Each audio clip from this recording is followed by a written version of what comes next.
os dois do meu lado. Cadê a Tarsi? Vem cá. Quero falar com vocês. Boa noite. Em primeiro lugar, obrigado por vocês estarem aqui. Sei que tem bastante gente cansada, bastante gente com compromisso, filho, família, né? Uma série de coisas. Então, a gente só tem que agradecer aqui, porque o tempo é a coisa mais preciosa da nossa vida. Então, obrigado. Eu queria fazer um agradecimento aqui aos três, Pablo, Rodrigão, Tarsi e a Luciana também. Vem para cá. Porque essa palestra tem muito a ver com o que eu vou falar agora, né? E a provocação que eu fiz para eles tem muito a ver com isso também. Eu me tornei empresário, enfim, e hoje eu mentoro muitos outros empresários, e eu fico me questionando, por que não faz o que eu falo, né? Por que não faz aquilo? Eu mostro o caminho, eu mostro a ferramenta, eu mostro o jeito, e não faz, né? Não faz. Aí eu comecei a ver que tinham outras coisas que eu não dominava, né? O medo, a insegurança, a baixa autoestima, o complexo de vira-lata, né? E quando a gente fala do norte, do nordeste, né? Os meus pais, a minha mãe é da Bahia, o meu pai é de Alagoas, eu nasci em São Paulo porque eles migraram lá, mas existe essa coisa já dentro da gente, que a gente é menos, né? Então, quando eles falaram, a gente vai fazer um evento, eu falei, vocês têm que fazer um evento de vocês, com o nome de vocês, né? E eu fiz essa provocação, se vocês não fizerem, eu vou fazer, né? E depois da sequência eu falei, se vocês fizerem, eu sou a primeira pessoa a ir. Eu não vou cobrar nada, vou por amor. Então, eu estou aqui por amor hoje, porque eu acredito que a gente tem que ajudar as pessoas a fazerem as coisas como eles estão fazendo aqui. Eu tenho certeza que esse evento aqui vai se tornar um dos maiores eventos do país, e para mim é uma honra estar fazendo parte disso. Obrigado. Obrigado, de coração. Obrigado. Valeu, Tarsi. Beijo. Valeu, irmão. Obrigado. Como eu falei para vocês, eu mentoro bastante gente, acompanho bastante gente, e eu não entendia por que as pessoas não faziam as coisas que eu falava, né? E eram coisas até simples para aumentar o negócio, aumentar o faturamento, reduzir a inadimplência, enfim, várias dicas que eu aprendi com os meus negócios. E aí eu comecei a estudar o que cada pessoa me falava de bloqueio. E eu vi justificativas ali, muletas, né?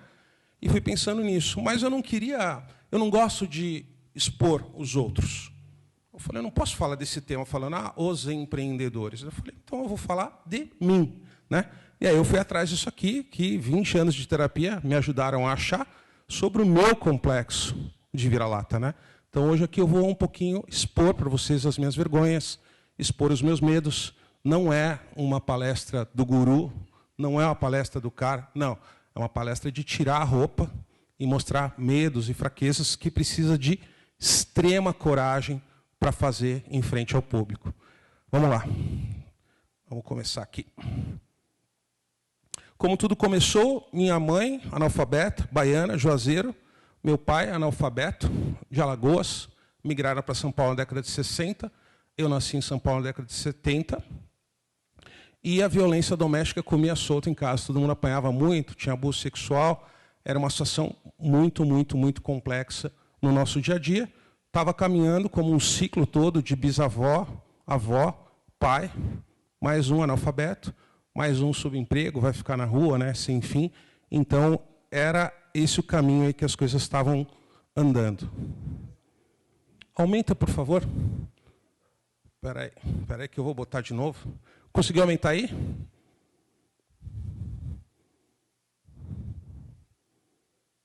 Porto Alegre, terça-feira, 27 de maio de 1980. Eu vou dar uma surra em vocês! Vocês aprenderem quem manda nessa porra dessa casa! Eu matei a minha mãe e os meus irmãos! Você vai ter que me matar, seu filho da puta! Hoje mesmo você vai morrer, seu filho da puta! A briga começa. Gritos, socos, objetos caindo dentro da casa. No meio da brincadeira, dá para ouvir o som seco de uma cabeça sendo repetidamente batida contra a parede do quarto. Alguns minutos depois, ouve-se a sirene do carro da polícia que foi chamada pelos vizinhos. A polícia invade a casa e termina com a briga. Fora da casa, toda a vizinhança está na rua acompanhando ao vivo o show de horrores, como se fosse um reality show. Na noite que se segue, o medo controla a mente, mantém os olhos abertos, a boca seca, dispara seu coração e te mantém em alerta total. Como dormir? Se a qualquer momento pode começar tudo de novo. Vocês devem estar se perguntando, né? O Armorial Arretado é um evento de vendas, finanças e gestão, né? O que um relato de violência doméstica tem a ver com esse evento, né? O que isso está fazendo aqui, né? Tem a ver por quê, gente? Não importa a sua história de vida, não importa a sua cor, não importa a sua religião, não importa se você estudou ou não estudou, você é dono da sua vida. E você sempre pode reescrever a sua história de vida. Sempre. Né? Então, a gente se vitimiza, né? Fala que isso, fala que aquilo. Pô, a vida é sua. Dá para você enfrentar as coisas e reconstruir a sua história. Então, essa é a minha. Esse áudio, ele replica um dos dias na minha casa. A minha casa era assim sempre. Era muito complicado ficar dentro da minha casa, porque as pessoas que, em tese, têm que te proteger eram as pessoas que te agrediam, de várias formas, né? Fisicamente, sexualmente. Então, era um ambiente muito complexo para você crescer, para você se estruturar, enfim, esse ambiente te empurrava para a rua. E eu fiz questão de replicar para as pessoas terem uma ideia próxima de como é que é viver num ambiente assim, no dia a dia. A minha mãe conseguiu uma bolsa para mim numa escola. Ela falou, você não vai ser um analfabeto, né? Você vai estudar. E ela conseguiu uma bolsa para mim numa escola particular. Então, tinham lá 400 crianças brancas e tinha eu, bolsista, né? Roupa doada, quichute. E aí, essas coisas que minha mãe não planejou e eu também não esperava começaram a acontecer, né? Então, as crianças e alguns professores tinham esse comportamento. Isso eu estou falando na década de 80. Tá? Eu tenho 51 anos, então mais ou menos nessa época aí. Essa escola não é para pobre, volta para a sua favela.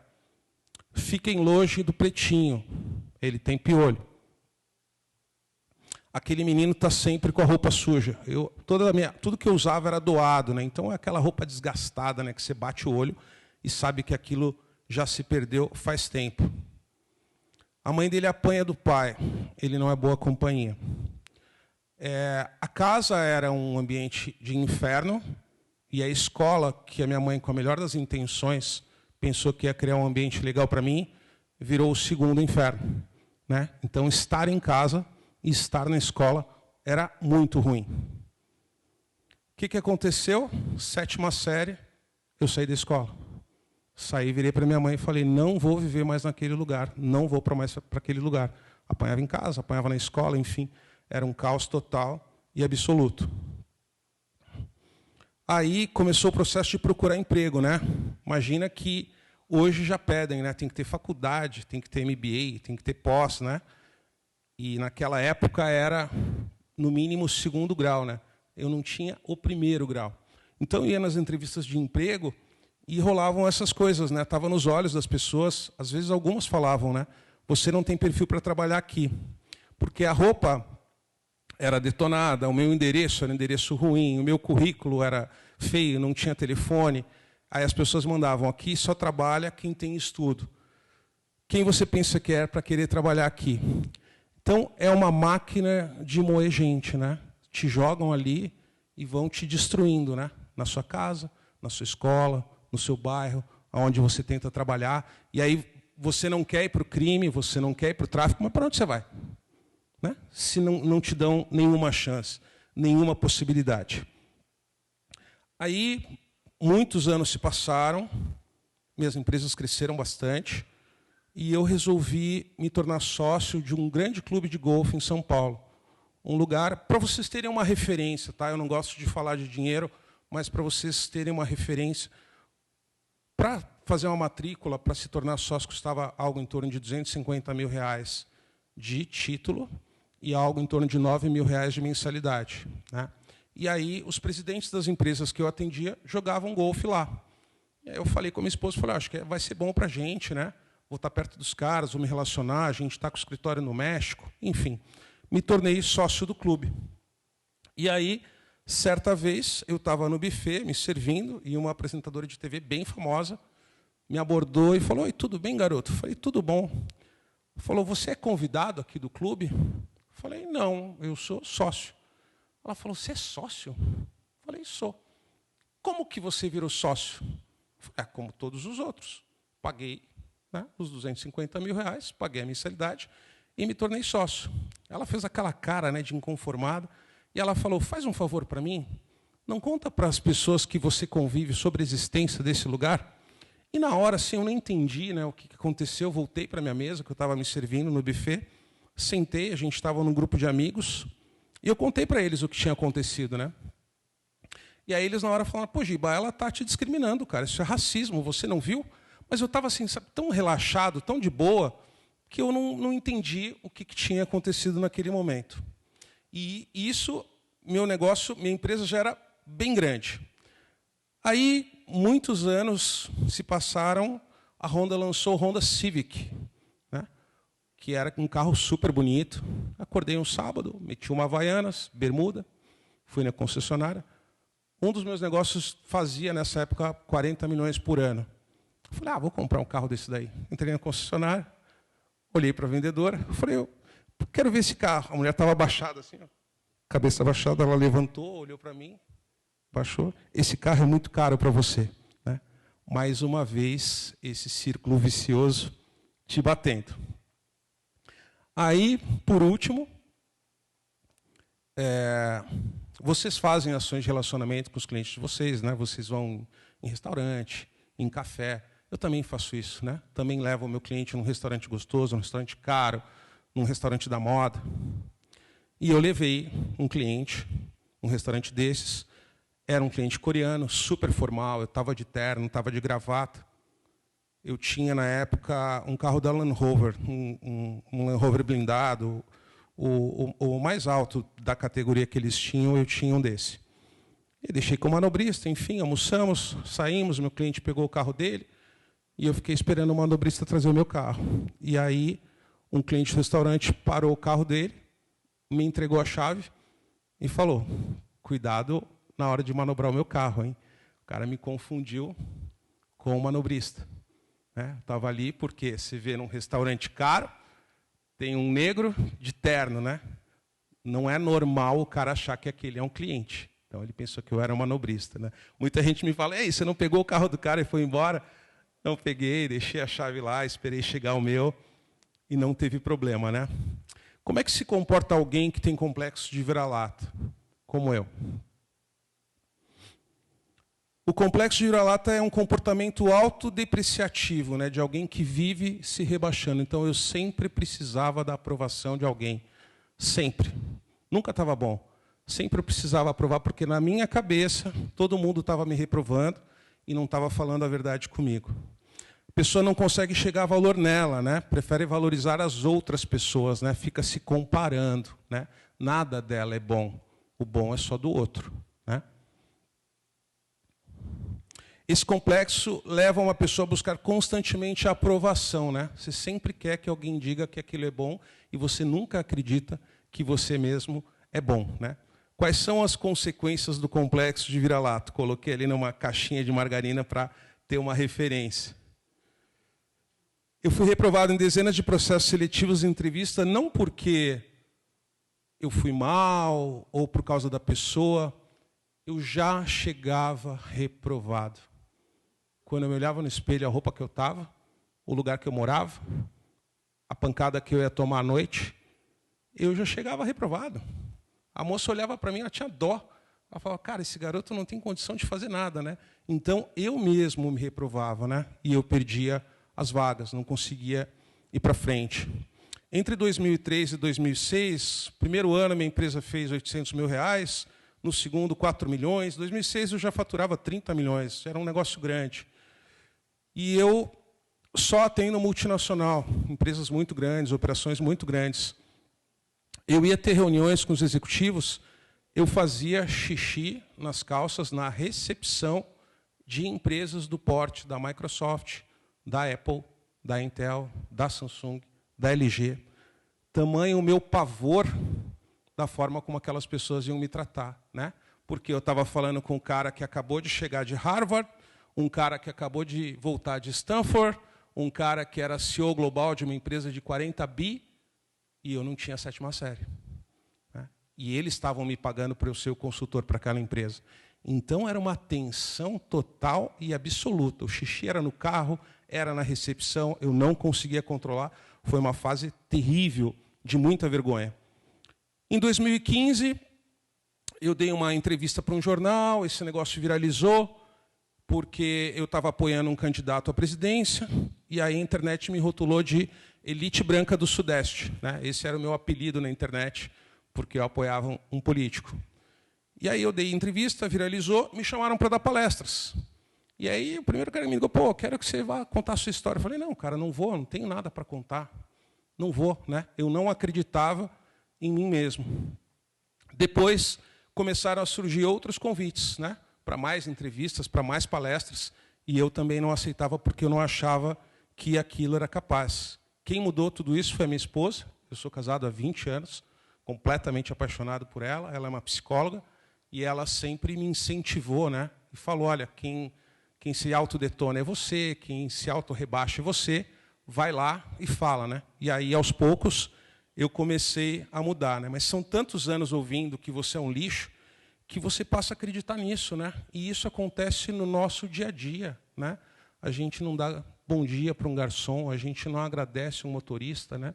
A gente não trata bem uma pessoa e aquela pessoa está ali trabalhando, ela está cheia de problemas, ela está cheia de boletos para pagar, ela não tem nada contra você e às vezes só dizer o nome daquela pessoa, você dá um up na vida daquela pessoa que você não tem ideia de como você pode transformar. Mas a gente apanha tanto que vai entrando, né? Chega uma hora que você fala, realmente eu sou um ser inferior, né? Realmente eu sou um lixo. E isso é muito complicado.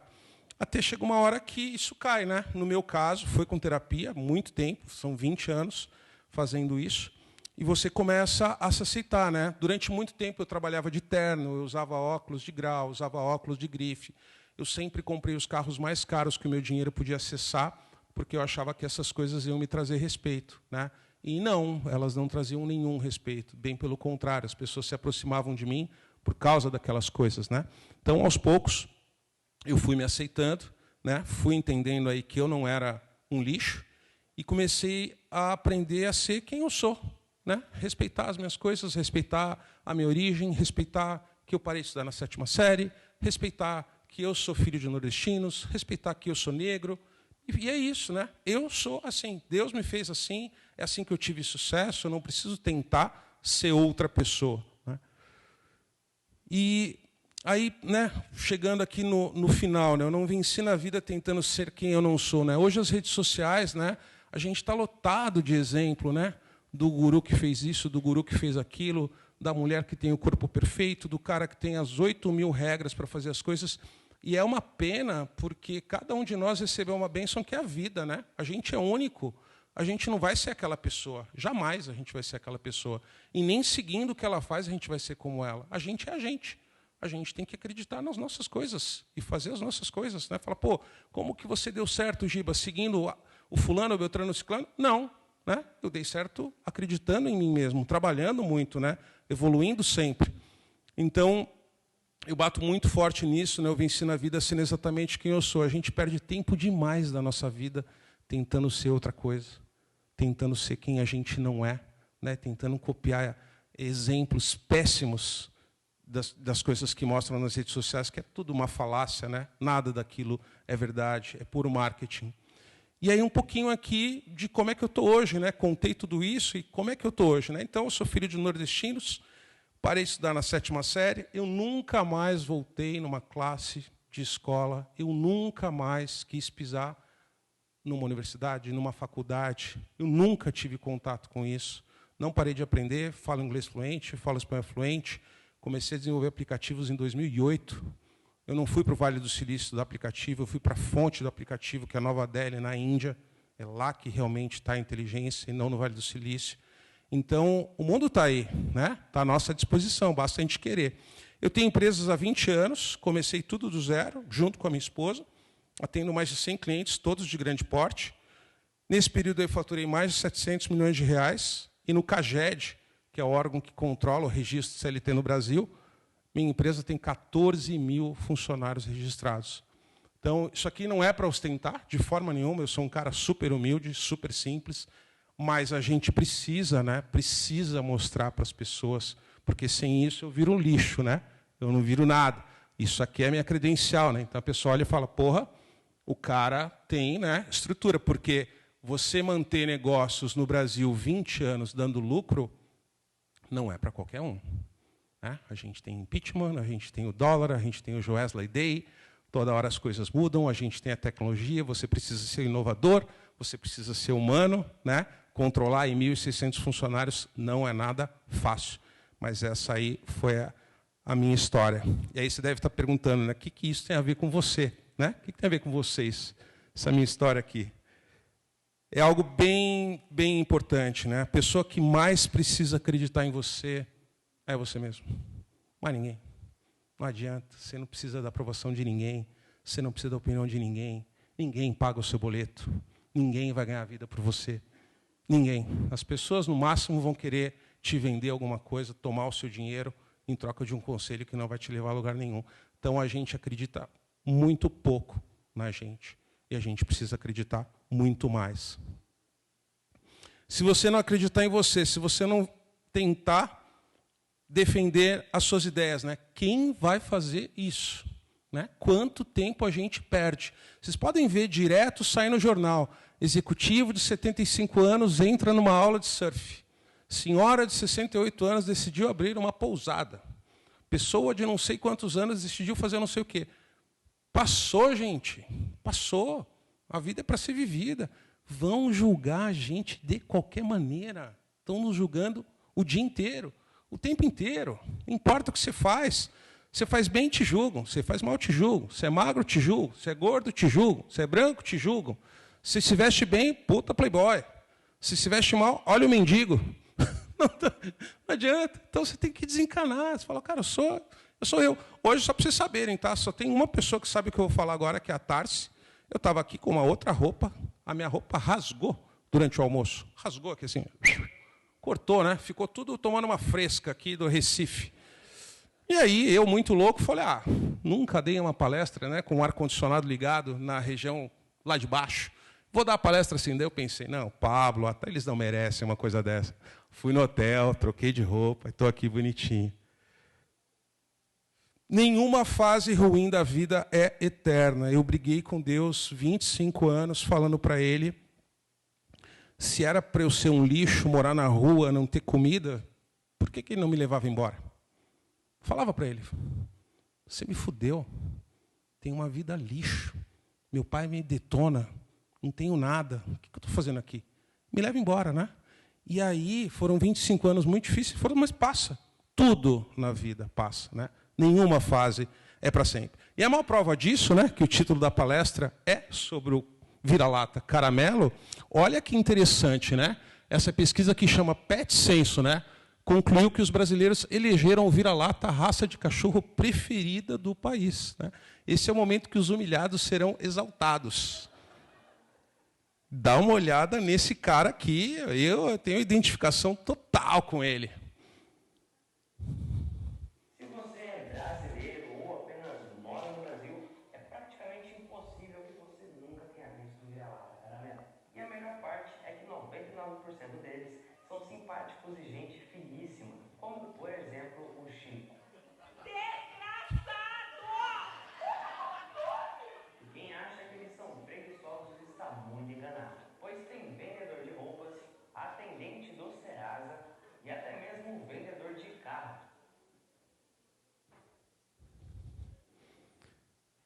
Não permita que o julgamento dos outros determine o que você vai ser na sua vida. Faça o que você quiser fazer, seja quem você quiser ser. Eu estou aqui, eu sou a prova disso. Minha esposa, absurdo aqui. Um monte de gente fala, como você tem coragem, né, de fazer isso? Precisa fazer isso mais vezes, porque só se fala das vitórias, não se fala dos tombos. Só se fala dos heróis, não se fala dos humilhados, né? Só se fala de deu tudo certo e não se fala do medo. E a gente pode se ajudar, né? A gente pode ter uma vida diferente e melhor. Foi arretado demais para mim estar aqui com vocês. Aí está o meu QR Code, o meu Instagram, meu Facebook e meu LinkedIn. Eu não vendo mentoria, eu não vendo curso, eu não tenho lista VIP, não tenho Excel, vocês não vão conseguir comprar absolutamente nada de mim. Eu estou aqui por puro amor. Eu amo esses três, né, os quatro, com a Luciana também. Deus que nos conectou num evento no ano passado. E eu vou estar aqui junto com esses caras até o dia que eles não me suportarem mais. Brigadíssimo, gente, pela atenção de vocês.